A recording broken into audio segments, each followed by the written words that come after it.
So in this video, I wanted to give you a true insight into actually what it's like to be a full-time dropshipper. I think it's easy nowadays to go onto YouTube, go into Facebook and see dropshipping as this like really quick and easy and kind of like a shortcut way into making money really quickly, when that just really isn't the case, or at least it hasn't been for me for the past 4 years.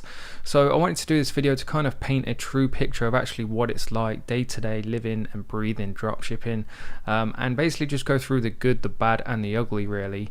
I'm going to start with the bad and then finish on the good, because last thing I want to do is give people a sour taste, or have people leaving this video with a sour taste in their mouth thinking, or I don't want to stop anybody from starting a dropshipping business, because ultimately it's still a great business model and the potential it offers people with low budgets, pretty much anybody, to get started.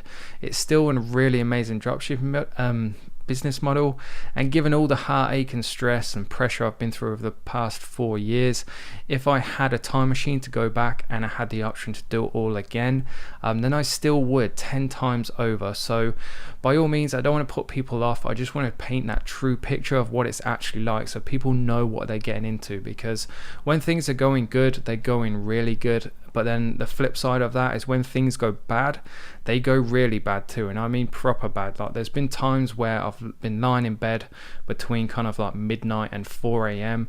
just like literally sick to the stomach, because I'm so stressed and so worried about something that's happened, whether it's increasing the budget of an ad set to say £500 for the first time and not knowing whether it's going to work or not. Is it going to flop?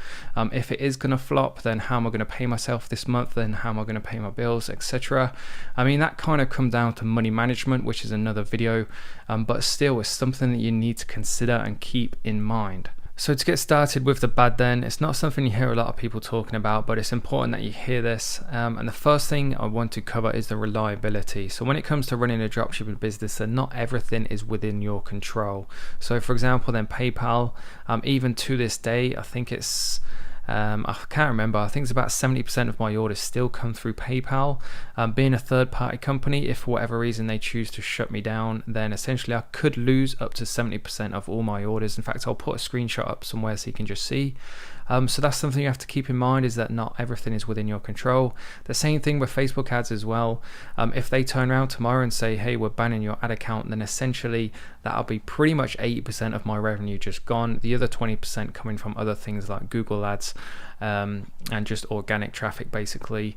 And then the third thing is suppliers. Whether you're drop shipping or ordering in bulk, again, with it not being the same company, something being completely out of your control. If they, to give you an example then, I ordered this product with a certain supplier for, it must have been at least 18 months, and I tend to place orders every couple of months, so we're talking about 9 different orders, and then all of a sudden they start sending me these products made out of a different material, a cheaper, less high quality material. It was a poorer material basically. So basically they tried to pull a fast one on me to reduce their costs, even though I was paying the same amount. So we're talking probably about 2,000 units that were completely gone to waste, and yet they were sitting in my house in the UK, and this supplier was 5,000-6,000 miles away. So that was an issue I had to sort out, something completely out of my control. So just be prepared for things like that, or for people to let you down basically. Number 2 is customer complaints.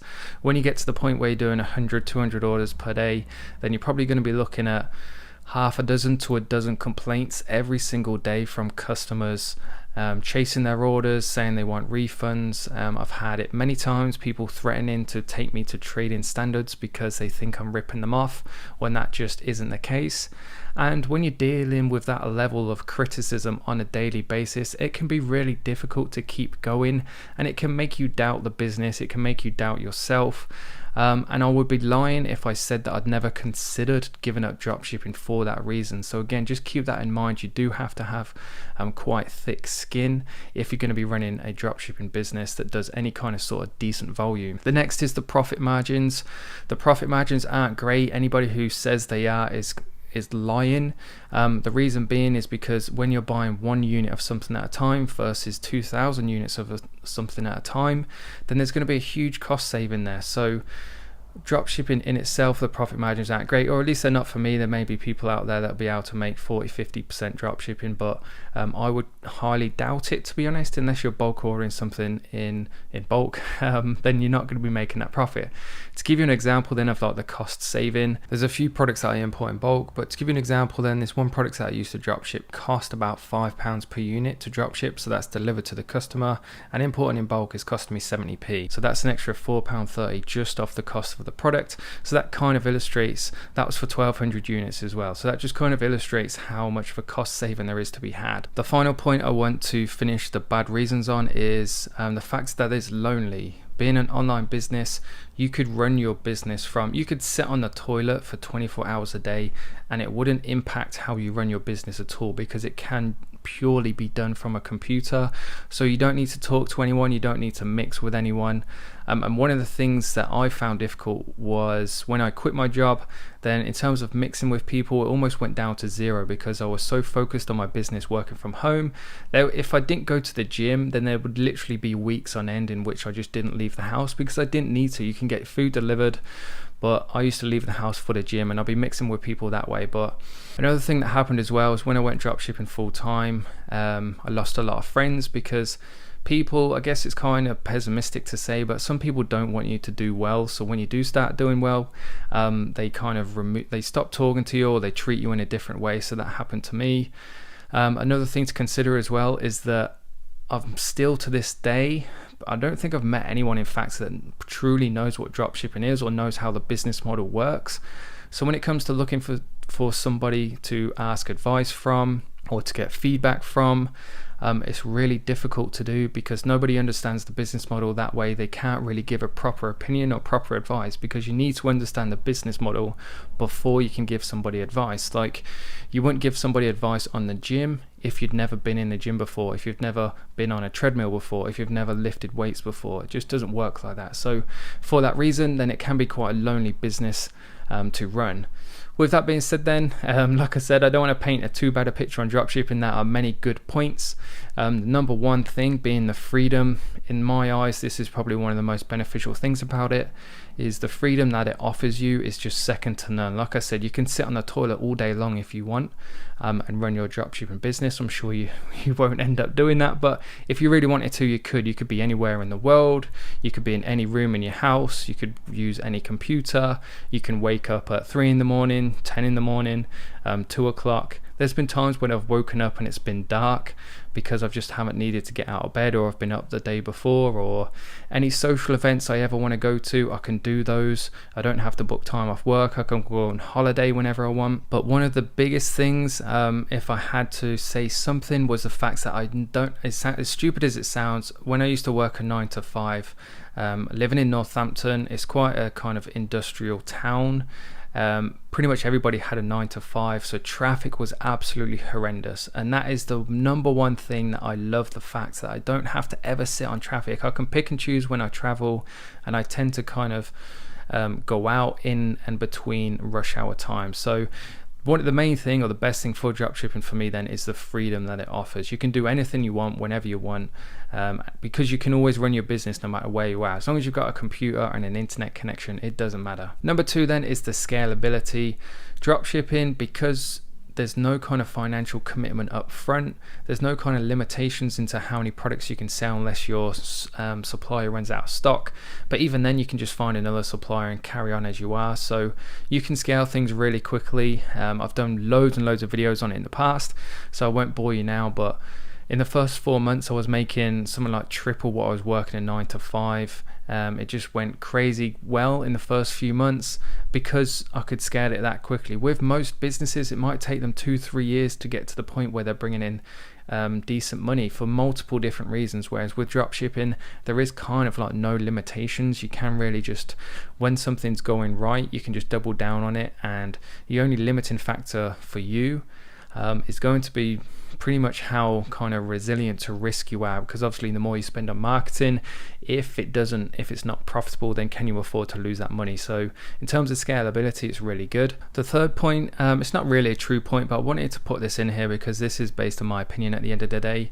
And to me, dropshipping is a cool business to run. Like, it's pretty cool. Like I mentioned earlier, if you really wanted to, you could sit on the toilet and run your business, and it's really easy to get detached from what you're doing. But if you actually think about it, like, you could be anywhere in the world buying products from China, which at this point is like 5,000-6,000 miles away, and then getting it delivered to your customers, which could be down the road from you.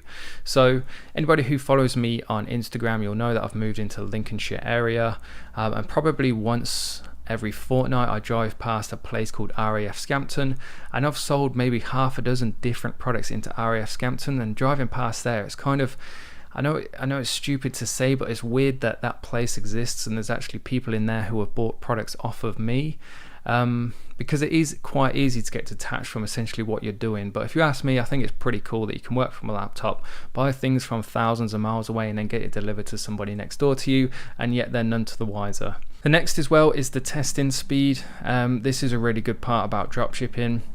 For a typical e-commerce business, or any business, if they want to test a new product or whatever it is, they might have to commit, say, 10 grand up front for a bulk order. They might have to take that risk on a new machine or whatever it could be. Whereas with dropshipping, like, within the space of 24 hours, you can easily have a completely random products that you've literally just discovered that minute, put it on your store and start running Facebook ads for it. So you can test things really quickly and make a lot of money really fast. So for example, fidget spinners, being a dropshipping business, like I said, within the space of 24 hours, when they kicked off and they started exploding, you could get them on your store straight away and start capitalizing on that money. Same things with things like the masks recently because of coronavirus, and hand sanitizer and soap, things like that. Toilet roll, I know there's like a meme going around because nowhere is selling toilet roll at the moment. So with dropshipping, it allows you to capitalize on those trends because you can adapt really quickly.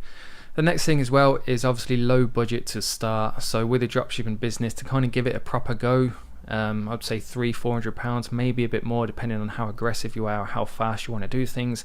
But if you look at any other business whatsoever, it's going to cost you a considerable amount more than that, probably like 100 times more than that. Some businesses require thousands and thousands just to open, just to get started, before you've even had a customer come through the door. Whereas with dropshipping, you can get your first customer onto your store for probably £50, maybe even less. And then the final good thing that I want to finish on, a really important one as well, many people forget about this, is that by running a dropshipping business, you're going to be developing universal and highly relevant skills. So things like web development and web design are really important skills. If you ask me, pretty much every business in the world now needs a website, or at least a Facebook page or social media page, which are skills that you will develop naturally. The most important thing though is marketing. Marketing is a super relevant skill. It's universal. It applies to any single business. If you get really good at Facebook ads, at social media marketing ads, Google ads, whatever it is, you will have a job for life, and you'll be able to make a boatload of money too, because if you can prove to somebody that you can make them more money than what it will cost to pay you and run their ads, you'll have a job for anyone in the world. You'll be able to walk into any business in the world, and as long as you can prove those things, they will pay you as much money as you want to be paid. You could tell them any sort of figure, and as long as you can make them more money than what they're paying you, they'll pay you that all day long. So they're super relevant and universal skills, plus they're not going anywhere anytime soon. There's many kind of jobs in the past that require certain skills that are redundant now because they've been replaced by machines or cheaper labor, whereas marketing is a skill that's been around for decades. It will continue to be around for decades. So to have that skill today puts you in a really good position for being able to make money for a very long time. And with that being said then, guys, that is all the bad and good points I wanted to go through in this video. Like I said, I really hope I haven't put anybody off dropshipping, because it is a really good business model. It's provided so many opportunities for me, despite all the heartache, all the stress, all the money I've lost at times. if I had the opportunity to go back and do it all again, I would 10 times over. So try not to focus on all the bad points, but just keep them in mind. Know that when you see a screenshot or a video on YouTube of somebody who's made £100,000 in their first month, even with that success, it's going to come a ton of heartache, because they'll need the cash to fulfill those orders. Then there'll be all the customer complaints that come from that. Then there'll be the profit margins. How much of that is actually profit? So keep that in mind. I hope you enjoyed the video. If you're going to be starting a dropshipping business, then make sure you let me know. Leave a comment down below and I'll help you any way I can. I read every single comment too, so if there's a question or a video suggestion you want to put forward, just pop it down below. Please make sure you hit that like button too. It does help with the organic growth of the channel. And finally, please do make sure you subscribe for regular content. And with that being said then, thanks again for watching, and I'll see you in the next one.